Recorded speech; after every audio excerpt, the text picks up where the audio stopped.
Hey guys, today I'm going to show you Hakari's full guide.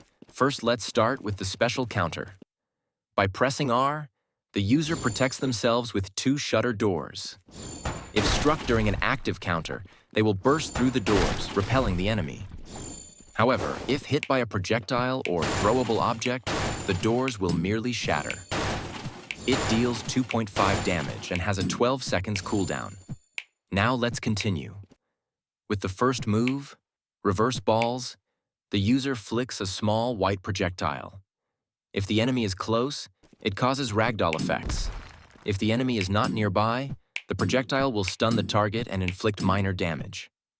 It's blockable and interruptible. It deals 5.6 damage and has a 10 seconds cooldown. The second move, Shutter Doors. The user can summon the shutter doors from the private Pure Love Train pachinko game, which crushes the enemy and temporarily stuns them. If the user is close enough and the cursor is on the target, the shutter doors will lock onto the enemy and appear at their location instead of in front of the user. Using shutter doors on someone after an up tilt will cancel their ragdoll state and stun them. It's blockable and interruptible. It deals 6.9 damage and has a 10 seconds cooldown.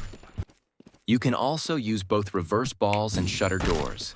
It applies both reserve balls and shutter doors on their cooldowns. You are unable to use this if shutter doors is on cooldown. Keybind 1+2. Press shutter doors when reserve balls is on windup. The steel ball still has its proximity properties applied. If the user uses their steel ball close to an enemy, the enemy will ragdoll. Therefore, reserve balls variant used close to another player will knock them out of the range of the doors. It's blockable and interruptible, deals 10.8 damage and has a 10 seconds cooldown. The third move, Rough Energy. The user winds up their fist, collecting sharp cursed energy into it to punch the enemy with good damage, sending them flying. It's unblockable but interruptible, deals 9.1 damage and has a 10 seconds cooldown. The fourth move, Fever Breaker.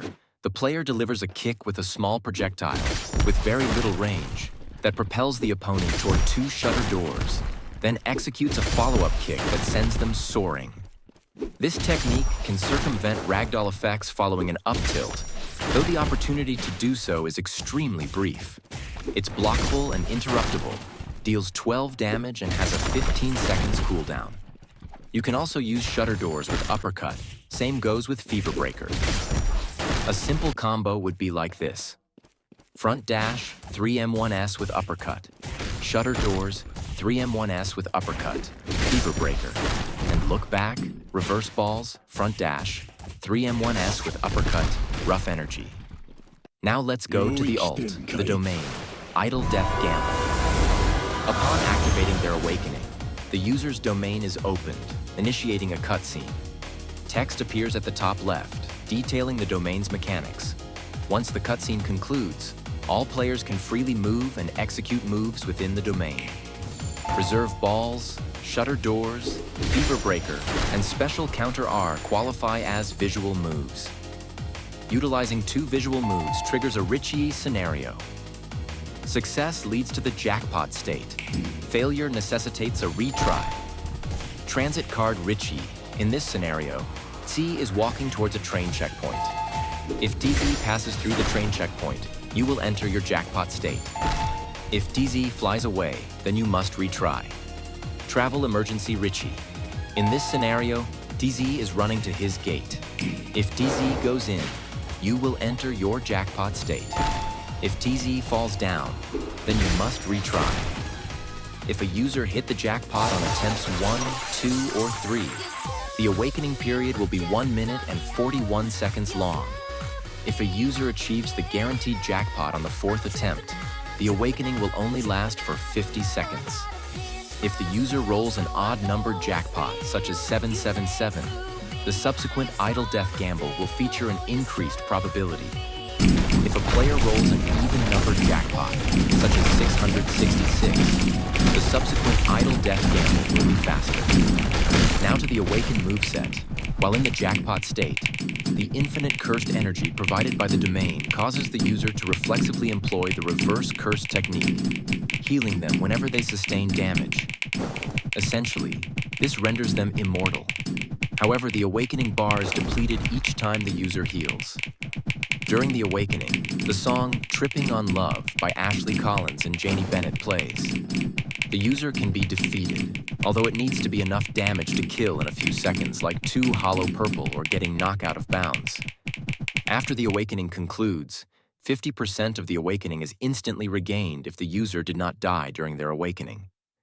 Now, the first move of the awakened moveset, Lucky Volley, the user launches a flurry of punches, before then knocking back the enemy with a powerful punch. Although the barrage is blockable, the final hit isn't. It is interruptible though, deals 25 damage and has a 10 seconds cooldown. The second awakened move, Lucky Rushdown, the user sprints forward for a certain period of time. If they hit somebody while sprinting, they will grab and then drag whoever was hit across the floor before throwing them away. It's unblockable but interruptible, deals 20 damage and has a 15 seconds cooldown. The third awakened move, Overwhelming Luck. The user charges up their cursed energy as they then begin to rush forward and deliver a devastating punch that ragdolls the enemy. Then the user will continue to rush forward and kick the enemy, grabbing them and then landing a few more hits before doing a final punch that sends the enemy flying. This move can hit more than one person. It's unblockable but interruptible, deals 33 damage if you hit all the hits, and has a 20 seconds cooldown. The fourth awakened move, Energy Surge. The user charges a short distance at the adversary, propelling them skyward, then swiftly ascends to deliver a mid-air kick, driving the enemy back to the ground. It's unblockable but interruptible, deals 14 damage, and has a 25 seconds cooldown. Bonus: if you press R while awakened, the character will dance as the user dances to the music's rhythm. They gain a permanent boost in attack speed, attack lunge distance, and a 0.6-second reduction in all cooldowns. The rhythm stacks, meaning that the user's movements will accelerate with each successive use of rhythm. If you get punched or attacked while dancing, then your rhythm will not speed up your moves. It's interruptible and has a 15 seconds cooldown.